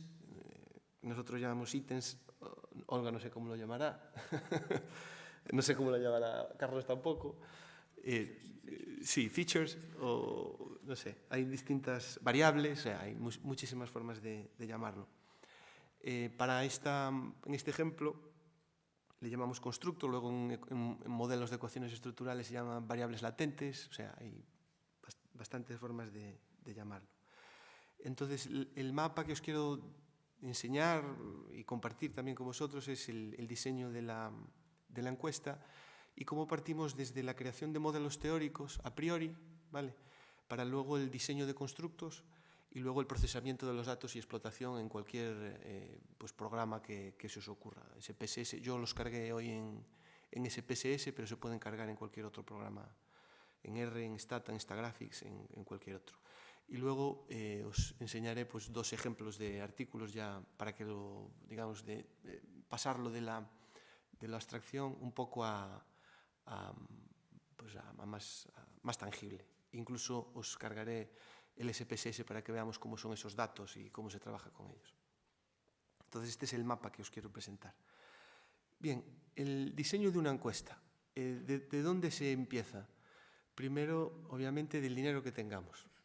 Si hay poco dinero, la encuesta va a ser peor que si hay mucho dinero. En este caso, tenemos mucho dinero. Entonces, tenemos una muy buena encuesta y por eso estoy muy agradecido, porque se pueden sacar buenos estudios. El siguiente nivel de gestión, que no es fácil, es la negociación con las casas encuestadoras. Yo os pongo, digamos que a nivel español e internacional, las más interesantes por muchas razones. Ipsos por la calidad del panel, de los paneles que tiene. Qualtrics por la calidad del panel y porque suele ser un poquito más barata que Ipsos. Y luego a nivel español, pues las 2 más que a mí más me gusta trabajar, que son 40dB y NetQuest, que pues una está en Barcelona y 40dB creo que está en Madrid. Esas son, pues la gestión pues se puede prolongar, bueno, depende, como toda negociación, siempre va dependiendo de la calidad, del tipo de participación, de muchas variables técnicas que tampoco corresponde aquí discutir, pero es difícil. Luego el calendario de ejecución. El calendario de ejecución viene también determinado otra vez por la presión que os ponga el IP. Si la presión es poca, la presión se puede manejar. Si Túñez insiste mucho, pues hay que correr un poquito más. En esta ocasión hemos tenido bastante suerte porque nos ha dejado trabajar con tranquilidad, con la tranquilidad suficiente para poder hacerla con los estándares que nos gusta y que, sobre todo, el estándar in the field, el estándar en el campo, pues demanda. A nosotros, ¿cuánto nos ha durado hacerla? Pues más o menos en torno a 7-8 meses de trabajo de preparación, antes de la explotación.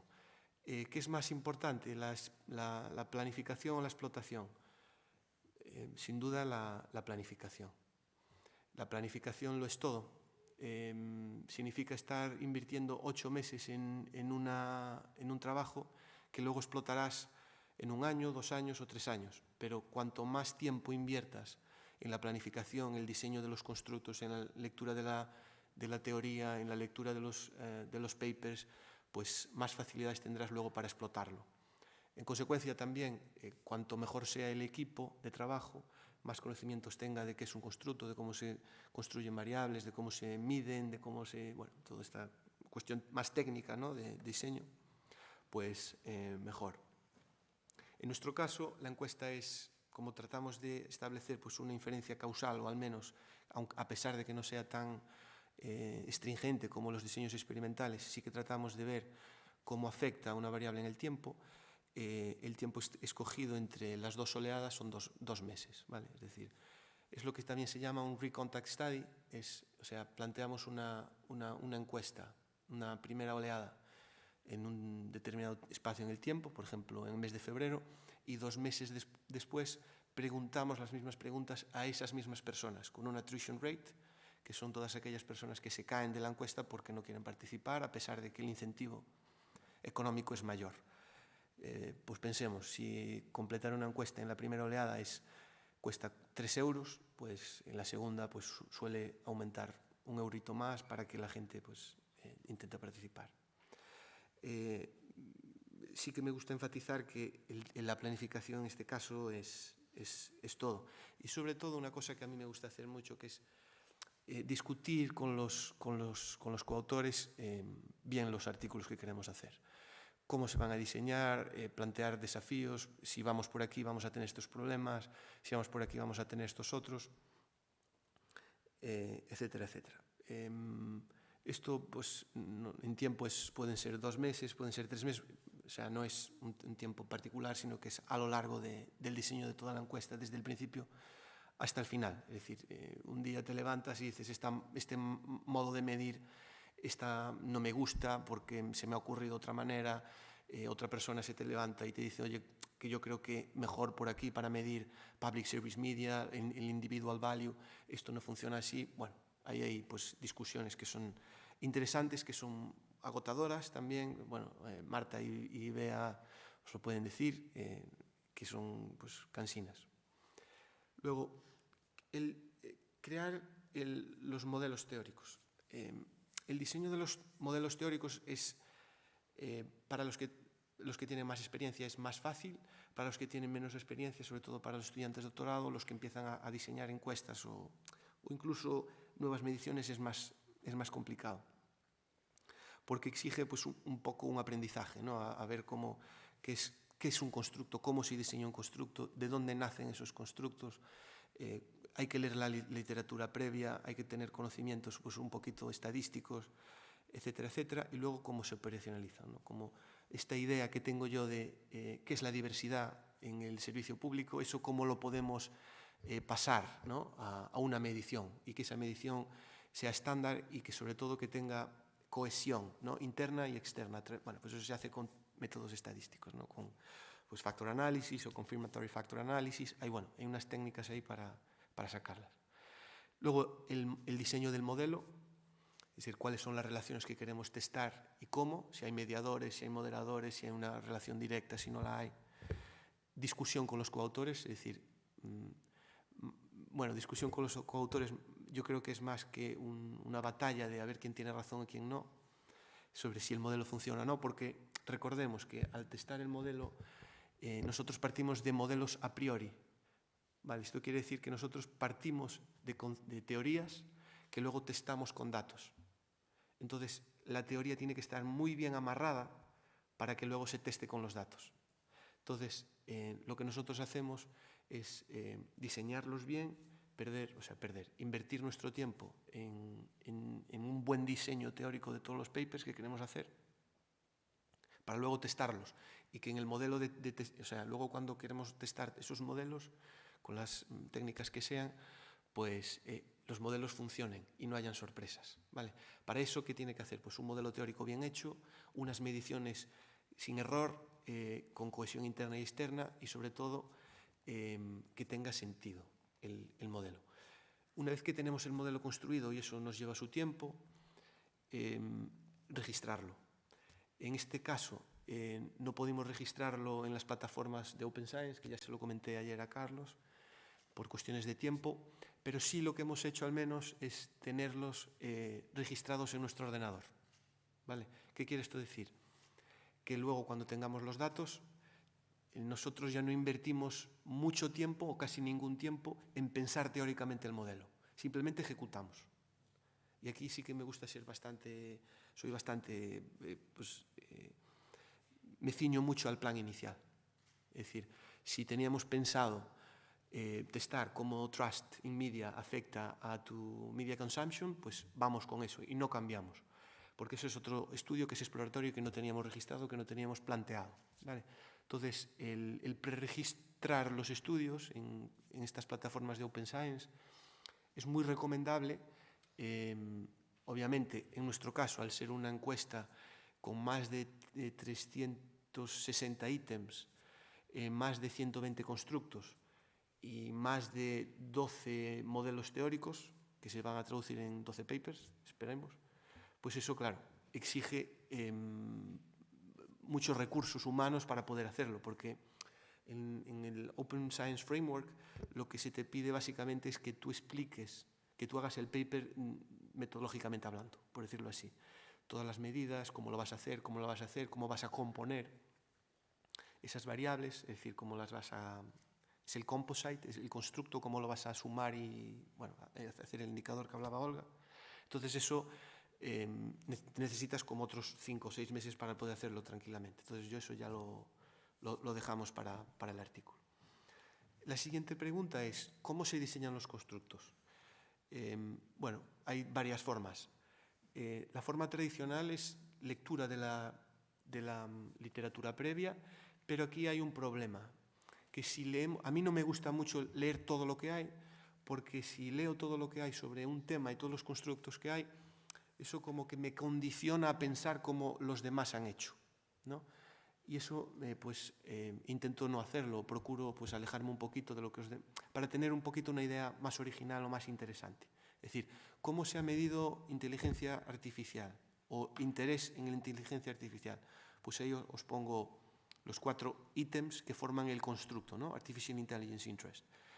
Bueno, pues esta es una manera. La pillamos de la literatura previa y ya está.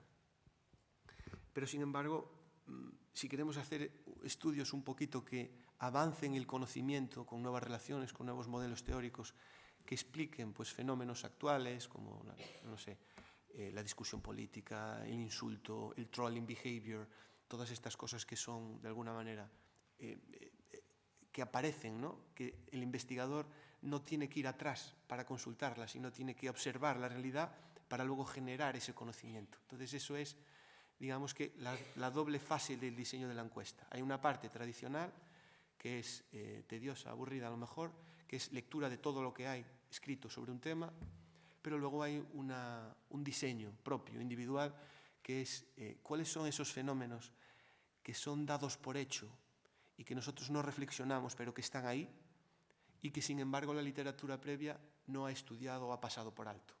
Y eso es nuestra contribución, el diseño de nuevos constructos que, de alguna manera, contribuya un poquito a explicar, por ejemplo, qué es eso de compartir noticias incidentalmente, ¿no?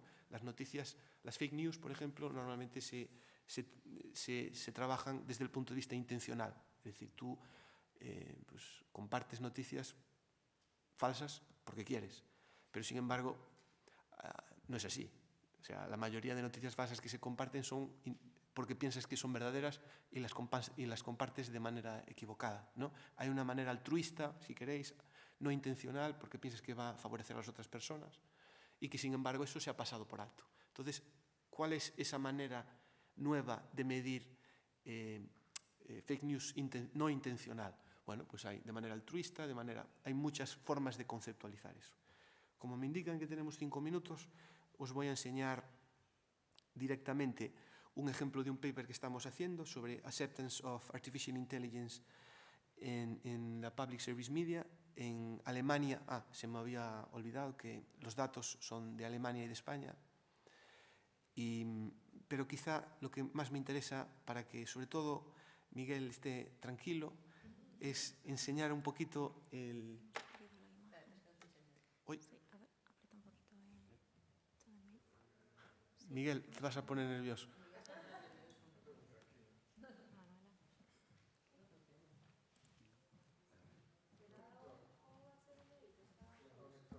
Lo vuelvo a conectar.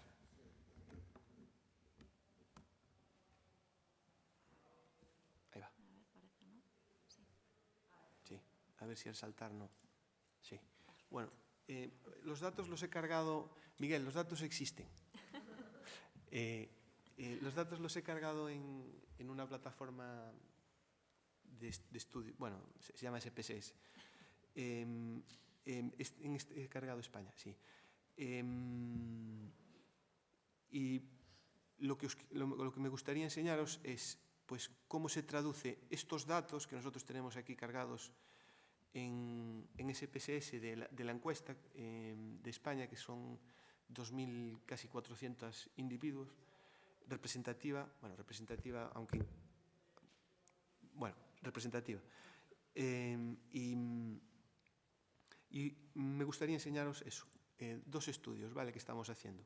Uno sobre Public Service Media and Artificial Intelligence, con Marta Azara y yo, que lo va a liderar la profesora Marta Rodríguez Castro. Y aquí lo que vamos a ver es, tenemos cuatro variables dependientes, en este caso, que son de aceptación y uso de Artificial Intelligence, percepciones, ¿vale?, del público. Y queremos ver cómo el consumo afecta a esa percepción de inteligencia, en Alemania y en España. Y lo que vemos es que unos resultados que para mí son bastante interesantes, en el sentido de que las personas que consumen, tanto en España como en Alemania, televisión pública lineal, no afecta significativamente a los usos y percepciones de la inteligencia artificial por el Public Service Media.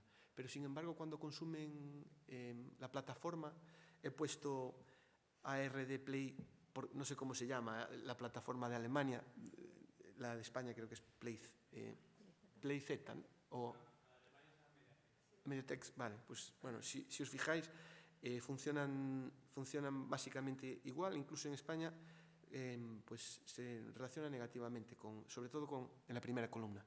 La aceptación de la inteligencia artificial para escribir noticias. Es decir, los que consumen televisión lineal en Alemania y en España se asocia negativamente o sea, que no quieren la inteligencia artificial para que escriban noticias, por simplificar. Y luego el siguiente estudio, aquí os pongo, bueno, las diferencias. Esto es un TED Student para ver las diferencias, si son estadísticamente significativas, también con 4 variables dependientes, que es Trust in AI in Journalism, Acceptance of AI in Journalism, Paying for... ¿Ves? Aquí es otro de los constructos que nosotros inventamos, que es el pago, ¿no? O sea, ¿cuánto de acuerdo o desacuerdo estás en que la inteligencia artificial haga noticias y tú las consumas? ¿O pagarías por... o sea, hay varios ítems, o sea, no es un ítem solo. La medida es buena. Y también hicimos lo mismo para España y para Alemania. Los patrones son bastante similares, tanto para España como para Alemania. Y lo único que así hemos visto que chirría, como que no está, que hay diferencias por país, si os fijáis en las actitudes hacia... en España, tanto en España como en Alemania, las actitudes hacia los periodistas humanos, ¿no?, que llamamos, o sea, el periodismo, todas correlacionan positivamente con todas las variables independientes, pero sin embargo en Trust no. En Trust algunas funcionan positivamente, otras negativamente y otras no tienen relación estadísticamente significativa. Aquí obviamente tenemos hipótesis, pero no las presento por simplicidad, pero digamos que esta es la primera hornada de los 2 estudios que queremos hacer. Y ya lo estamos pues bastante avanzados, aunque con bastantes dificultades, pero bien. Y nada, no tengo más tiempo. Muchas gracias.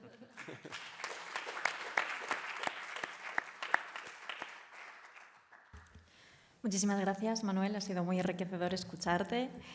Ahora es el turno de vosotras y de vosotros, de que preguntéis todas aquellas dudas que os hayan podido suscitar las presentaciones de los compañeros y la compañera aquí presentes. Yo voy a romper el hielo y porque he visto muchas caras de miedo. Sí que es cierto que cuando somos investigadores e investigadoras nobles, cuando hablamos de estadística, nos entra un poco de pánico, decir, ¿y yo cómo me enfrento a esto? Sobre todo en el campo de la comunicación, los investigadores y las investigadoras predoctorales empezamos normalmente trabajando con estudios de caso, con un análisis de contenido, un poquito de carácter cuantitativo a veces, y nos atrevemos también con las entrevistas. Pero ya cuando entra la palabra análisis estadístico, cuando aparece por ahí el tan temido SPSS, empiezan los nervios y empiezan los miedos. Es por eso que después de vuestras presentaciones yo os quería animar a que nos contaseis qué consejos le podemos dar a los investigadores e investigadoras noveles para que pierdan ese miedo a los números, a los datos, al análisis cuantitativo con ese enfoque estadístico. ¿Qué les podemos decir? ¿Cómo pueden empezar a iniciarse en ese campo?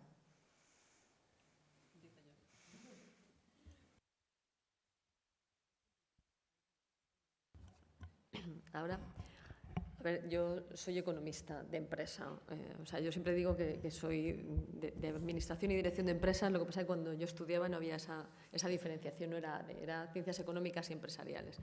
Entonces, claro, cuando yo llego al análisis de datos, llego, y además, sorprendentemente, cuando me presento, todos los días le digo a mis alumnos, todos los años, yo soy profesora de estadística, pero soy doctora en ciencias económicas y empresariales, rama empresa, y lo que tenéis que tener en cuenta es que la estadística es una herramienta al servicio de cualquier área de conocimiento.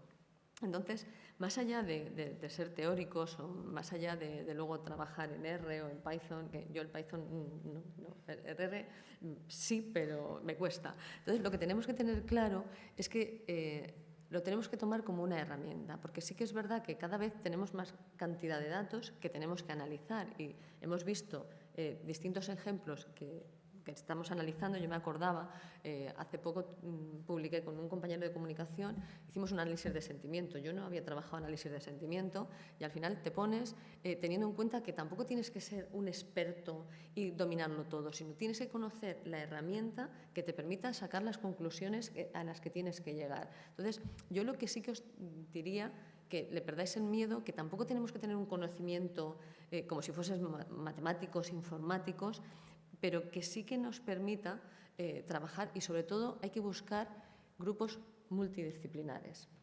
Hay que trabajar desde la transversalidad. Yo trabajo, ahora estaba haciendo, yo soy la directora de métodos cuantitativos de medición de la cultura y educación. Estamos haciendo ahora, aplicando técnicas de Machine Learning, un estudio sobre cómo prever el fracaso escolar en una universidad colombiana antes de que entrasen, con datos que tenemos. Entonces, lo que estamos haciendo es aprendiendo a utilizar el lenguaje automático. Habíamos utilizado la Decision Tree y luego habíamos utilizado el XGBoost. O sea, estamos utilizando técnicas y sí que es verdad que yo no controlo todas las técnicas al 100%, pero sí que tenemos que saber lo suficiente para poder aplicarlas. Y, sobre todo, no tengáis miedo a formar parte de grupos multidisciplinares. Eso es fundamental. Y hay que perderle el miedo poquito a poco, pero porque es necesario. Es decir, como estudiantes de doctorado vais a tener que analizar datos y vais a tener que tomar decisiones cada vez más en base a eso. Yo creo que es importante. Y no hablemos ya de la publicación de los papers. Si no hay una parte de análisis de datos, no los van a publicar. Entonces, no le tengáis miedo, que yo estoy hablando siendo economista, ¿vale? Y bueno, pues utilizo las técnicas estadísticas y las técnicas cuantitativas, de técnicas de análisis multicriterio día tras día. Claro, me cuesta, no os penséis que dedico muchas horas a estudiar, porque ahora hay que aplicar esta técnica. Bueno, pues ahora dedicamos 3-4 meses a estudiar, no en profundidad, evidentemente, porque yo tengo lagunas matemáticas que me cuesta y entonces a veces tengo que intentar pues solventarlas o trabajar con grupos de matemáticos. Pero sí que es verdad que perderle el miedo, porque es más importante lo que sacamos que si lo dejamos de hacer. Bueno, yo voy a hablar desde la perspectiva de un estudiante de comunicación. Pues yo yo estudié periodismo, comunicación audiovisual en el grado, el máster, el doctorado. Entonces, en ese sentido, me pasa un poco lo mismo de a muchos doctorandos, ¿no? que llegan con ese miedo. Y claro, yo me he metido en el mundo cuántico. Yo llevo dando muchos años clases de estadística, bueno, ahora más computacional, Big Data, Pero lo que me he dado cuenta y lo que veía con mis compañeros e incluso conmigo mismo es que ese miedo se deriva de una actitud probablemente negativa, ¿no? O sea, hay una expresión que los estudiantes cada vez me dicen, no, es que yo he venido aquí para no ver números, ¿no? Yo me he apuntado en comunicación para no ver números. Entonces parece que hay como una predisposición negativa, ¿no?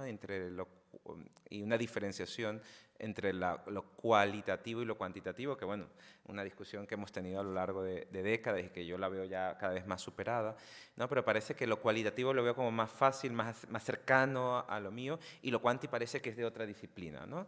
Y entonces yo creo que lo primero que hay que hacer es romper con esas predisposiciones, ¿no?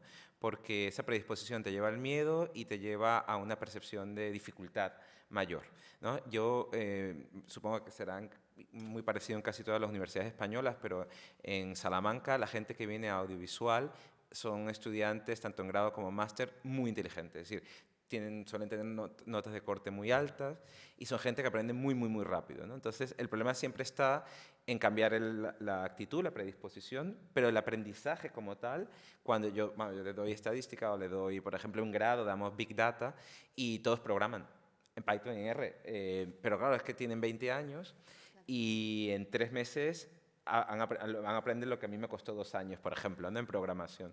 Entonces, la dificultad producto del miedo realmente viene de esa predisposición. Cuando los estudiantes ven que no es tan difícil, ¿no? Y sobre todo ven ejemplos, que sería mi segunda recomendación, ¿no? Ejemplos de lo que se está haciendo en el mundo, ¿no? Ir a la investigación en Estados Unidos, en Holanda, en Alemania, ¿no? Y ver que en comunicación se pueden abordar temáticas tanto de la perspectiva cualitativa como cuantitativa y cuantitativa, e ir saltando de una a otra de manera natural, ¿no? Sin esa línea ¿no? A veces que nos hemos marcado en la academia, sino que es natural, que hay problemas que se resuelven mejor cualitativamente, otros mejor cuantitativamente de forma tradicional y otros mejor con técnicas de Big Data, ¿no? Cuando vemos eso de forma natural y perdemos el miedo y nos quitamos la predisposición, realmente aprenderlo nos lleva tiempo, como todo, ¿no? Como a mí aprender a hacer noticias me llevó tiempo, ¿no? Y aprender a editar vídeos también me llevó tiempo, todo lleva tiempo, pero la verdad es que no vamos a ser, como decía Olga, ni matemáticos, ni para eso ya están los matemáticos, nosotros vamos a aplicar, ¿no? Esas técnicas y aprender esa aplicación es relativamente fácil y relativamente sencilla si tenemos una predisposición positiva hacia estas áreas. A ver, esta es la pregunta del millón, pero yo diría 3 cosas. Y sin la primera, ya paramos. Voluntad. Si hay voluntad, el resto lo puedes hacer. Si no la hay, ya el entorno no importa, Internet no importa nada. Lo primero yo creo que es tener la intención de querer hacerlo y la intención y la voluntad bien expresada y convincente en ti mismo de que lo puedes hacer si no te pones un margen temporal. Es decir, si tú quieres saber programar en R o correr regresiones binomiales o correr regresiones no lineales con Bootstrap en R o en Python o en Stata, mañana, pues no. Eso es un proceso de aprendizaje a diario, supongo, que nos pasa a todos. Y luego el entorno es muy importante. El entorno donde tú trabajes, con quien trabajes, si hay alguien que te pueda enseñar. Ahora ya me pongo el gorro de Carnota. Cuando hablo con mi padre siempre le digo, papá, has furadas 2 pulpos. Eso es el money making, ¿no? O sea, si tú vas a la playa todos los días, como mi primo, y coge el pulpo, siempre está allí, tú no hace falta que recorras todas las piedras de Carnota para coger el pulpo está allí, no se va a mover, entonces vas por la mañana 2 horas y coges el pulpo y te vienes con 2 kilos. Una persona que no sabe dónde está la furada del pulpo, no sé cómo se dice en castellano, pues puedes estar horas y horas y horas y horas y sin venir sin nada. Entonces el entorno en ese aspecto yo creo que es muy importante porque te facilita, ¿no? La vida, te dice, oye, estás haciendo... Pues en esta regresión, mira, los datos no son lineales, ¿qué estás haciendo? en esta regresión, ¿qué haces? Si no esta suposición, estás violando esta suposición, pues, mira, pues ya no te estás tú matando ahí día y noche, ¿no? Hasta que no me dan los resultados, no puedo replicar esto, dices, vale, pues es por esto. Y sobre todo, tiempo, inversión en tiempo. Y luego otra cosa que yo creo que es importante, que es la distinción entre cualitativo y cuantitativo, y esta idea, bajo mi punto de vista errónea, que lo cualitativo es más sencillo que lo cuantitativo, que no es cierta. Las dos son, como decía Carlos, depende de la pregunta, ¿no?, que tú te plantees. Pues tienes unas cajas de herramientas, y en esa caja de herramientas tienes que tener una llave inglesa, tienes que tener un martillo, y si tienes un martillo te pasas la vida clavando puntas. Pero si tienes una tuerca, con el martillo, ¿qué haces? Entonces, un poco la investigación se trata de eso, de como ser periodista, ¿no?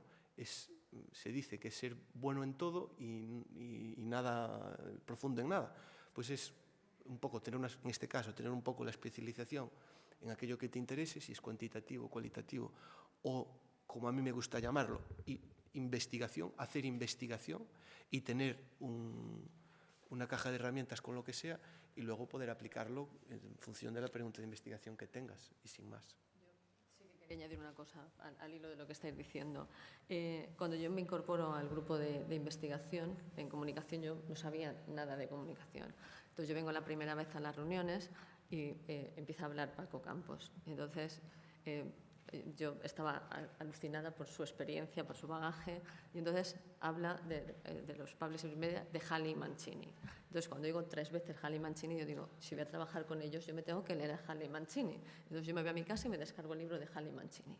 Y vamos, me lo empapo, me lo estudio en inglés, todo ahí. Y luego sigo leyendo artículos y veo que hay una escuela de autores de Bachmann, Bachel, un grupo de Friburgo y tal, que trabajan y aplican técnicas de análisis clúster y de QCA sobre Halley y Mancini. Y yo digo, pues mira, ellos que eran muy teóricos, están intentando, eso que dices tú, nuevas herramientas, nuevas técnicas que pueden ayudar. Y hace poco me veo un artículo, no recuerdo si era de Halley y Mancini, lo estaba intentando buscar, pero no encuentro, donde lo que hacían era demonizar las técnicas cuantitativas, y siguen diciendo que el modelo que ellos hacen que no se puede sostener si se utilizan técnicas cuantitativas. Entonces yo sí que había hecho y he publicado alguna cosa en algún congreso sobre medida de distancias, que no son técnicas estadísticas, sino que son técnicas matemáticas, técnicas de multicriterio, para intentar explicar un poco las tipologías de los media system.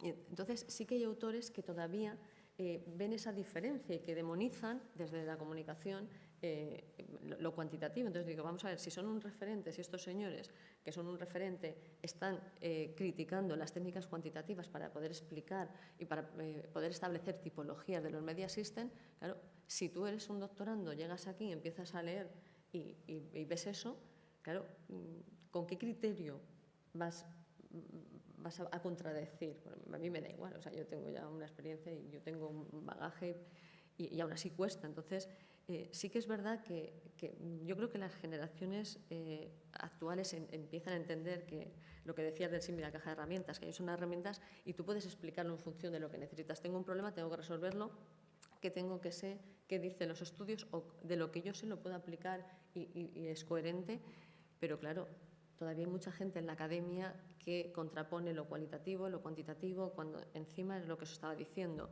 El otro día un compañero de la facultad está dirigiendo una tesis que me decía que lo que están haciendo es el QCA, que es un Quality Comparative Analysis, lo que están haciendo es trasladarlo con algoritmos a un método de inteligencia artificial, entonces de Machine Learning. Entonces, sí que es verdad que cada vez se está trabajando con menos distancia entre lo quali y lo quanti, pero que todavía hay gente que no lo tiene claro. Entonces, voy a interrumpir, perdón, voy a darle paso a al público que tenemos aquí presente, porque es cierto que ahora nos tocaría ese café, ese break, entonces tampoco lo queremos retrasar mucho más para no retrasar el resto de la programación. ¿Hay alguna pregunta en la sala? Do you have any questions?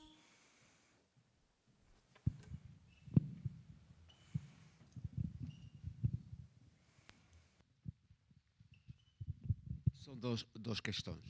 Una sobre encuestas e outra sobre Big Data. Sobre as encuestas, vou tentar falar português e castelhano.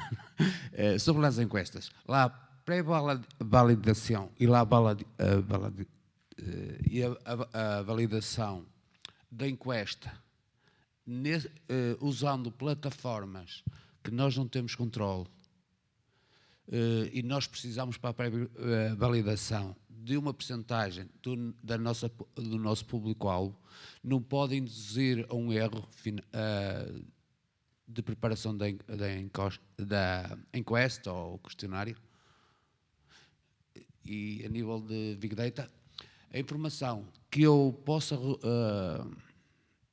obter do analytics das redes sociais não me pode ajudar na preparação do meu plano para extrair a informação do público em geral que não usa redes sociais. ¿Puedes volver a repreguntar la primera, por favor? Sim. Quando se usa empresas que fazem a recolha da informação, e sou eu a desenhar a minha enquesta ou desenhar o meu questionário, não vou perder a informação, ou seja, informação que eu no início eu estava a prever recolher para responder ao meu objetivo, não vai haver um desvio depois, porque ou eu pago também as encuestas, ou seja, que me façam um levantamento de 5, 10% para eu poder fazer a pré-validação, ou corro esse risco? Ahí, o sea, es que esa parte la salté. Tú cuando pues gestionas esa parte con la casa encuestadora, con Qualtrics, Ipsos o NetQuest o la que sea, tú le das unos parámetros que tú, de acuerdo a tus preguntas, a tus hipótesis, a lo que quieras testar, tienes. Le das una representación. Tú pagas por unas cuotas, que se llaman, ¿no? Pues normalmente esas cuotas son demográficas, que son género, edad, educación, ingresos y etnia. Suelen ser las 5 demográficas que al menos de lo que yo tengo estudiado son las que de alguna manera representan, ¿no?, la población ahí fuera. ¿Qué puede pasar? Que es cierto que hay personas que se le pregunta por algo que no tienen ni idea. Por ejemplo, imagínate que es una pregunta de cuánto usas redes sociales o Facebook y no tiene Facebook siquiera. Pero en ese caso, como es una escala Likert, pues pone 0. Quiere decir, ahí no hay ningún problema. Y luego, en nuestro caso, no hay missing cases, o sea, no hay casos perdidos, porque exigimos también, que también se paga, que es la forced response, que tú tienes que estar obligado a responder sí o sí, con lo que sea. ¿Qué pasa? Que en la planificación de la encuesta tú tienes que saber bien qué preguntas puedes plantear y cuáles no. Eso es el diseño, lo que hablábamos antes, los 5 meses o 6 meses antes, que no hagas preguntas que nadie te puede responder, claro.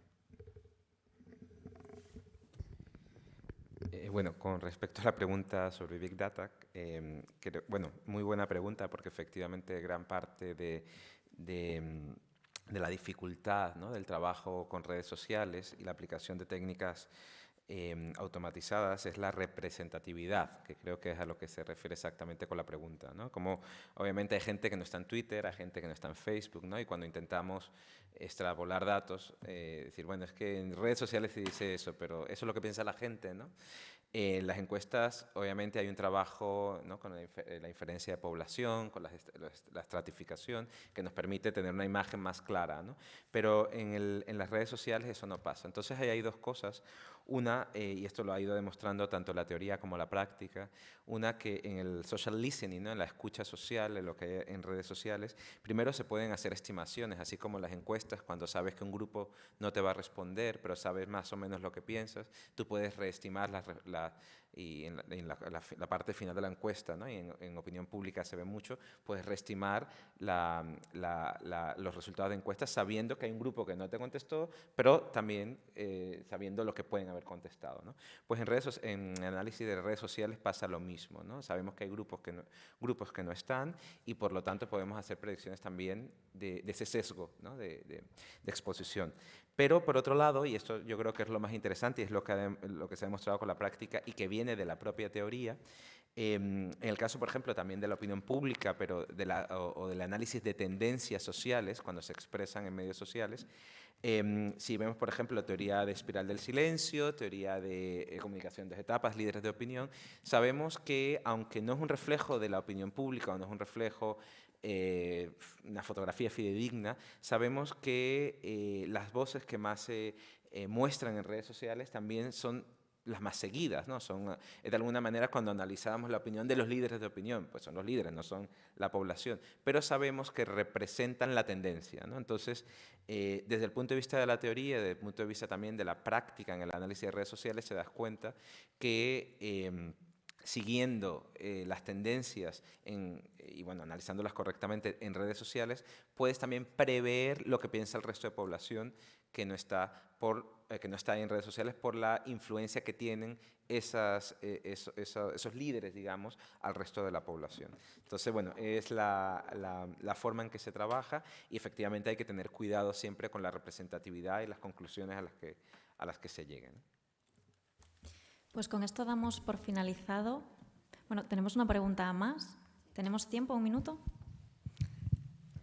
Sí, es muy rápido. Carlos, quiero aprovechar tu experticia porque en realidad tengo un gran dilema en mi trabajo. La API de Facebook es, digamos, por ponerle un adjetivo, una de las menos generosas en posibilitarte la extracción de información, ¿no? A comparación de Twitter o YouTube. Bueno, pero es que para mi caso de estudio, Facebook es la red. Entonces, quisiera preguntarte si has tenido experiencia en poder extraer información o raspar información de otro modo que no sea a través de la API de Facebook, ¿no? Porque, claro, es que luego me resulta muy limitante para el análisis de redes, por ejemplo, ¿no? Yo tenía planteado hacer análisis de redes con Yepi y entonces esa información no me la suministra la API. Entonces es eso. Y lo segundo que quería preguntarte también, por lo que te escuché, si has tenido ya experiencia con esta herramienta de Google que te permite analizar lenguaje tóxico. Que nos comentes un poquito. Perdón, ¿la API te refieres a CrowdTangle o a la API propia del graph de Facebook? API propia, la propia del Facebook. Bueno, sí, efectivamente tienes razón que Facebook ha sido mucho más restrictivo. Ahora Twitter está más restrictivo, ya sabéis que han cerrado la API para todos, entonces ya está Facebook mejor. Para responder concretamente y rápido, en Facebook, CrowdTangle, que la ha sacado el Meta, digamos, CrowdTangle te permite acceder a muchísimos datos ahora de Facebook, Instagram y Reddit. Hay limitaciones, sobre todo bueno, son grupos públicos con más de tantos seguidores, cuentas abiertas, pero es lo mejor que hay, tengo mucha experiencia. No es abierta, tienes que ser o investigador o periodista, lo cual aquí casi todos lo somos, y solicitarlo. Se tardan, te hacen incluso casi una entrevista, pero bueno, yo lo tengo y puedes acceder. Si no pudieras acceder, me dice, yo tengo derechos para mi equipo de investigación, ¿vale? Eso era lo primero. Y lo segundo, sí, la conozco muy bien y también te puedo, es la herramienta Perspective, que, bueno, no lo desarrolló Google, lo compró Google a otro pequeño desarrollador y ahora es de Google y lo he utilizado muchísimo en estos últimos 2 años y funciona muy bien. Tiene 6 dimensiones de lenguaje tóxico, como toxicidad clásica, profanity, insultos, sexual, no sé qué. Bueno, tiene 6 dimensiones que funcionan, se han probado mucho con estudios de validez, de criterio, de contenido. Y yo las he probado además con mi propio clasificador, correlacionan bastante bien. Están basadas en aprendizaje por refuerzo, Es decir, se van actualizando los modelos constantemente y está disponible en español, que era la parte importante. Las variables principales están en español, bueno, en inglés por supuesto, y por lo menos son 6 idiomas en que están las 6 variables principales. Con lo cual, para los que estéis trabajando en lenguaje tóxico, en español funciona bastante bien, y la única limitación es que te hace un query, un análisis por cada segundo. Entonces, claro, esa es la parte que no cuentan. Yo, por ejemplo, que he analizado casi 1 millón de mensajes, he tenido que dejar eso ahí pegado para que cada segundo sea un análisis y que no se cuelgue el sistema, ¿no? Entonces, alguna me ha tardado 1 mes en correr, porque bueno, cuando ya son miles de miles, tengo que dejar conectado, y en el ordenador es un problema porque si se te va, ¿no?, la luz o algo, entonces lo tengo que tener en una máquina virtual para que tenga estabilidad. Pero bueno, si no son tantos mensajes, en un día igual lo tienes todo. Nos llevamos las preguntas al café, disculpad por esto, pero no queremos retrasar más esta parada porque si no retrasaríamos el resto de la programación. Así que os invito a levantaros. Primero, un aplauso para nuestros ponentes y nos vamos al café.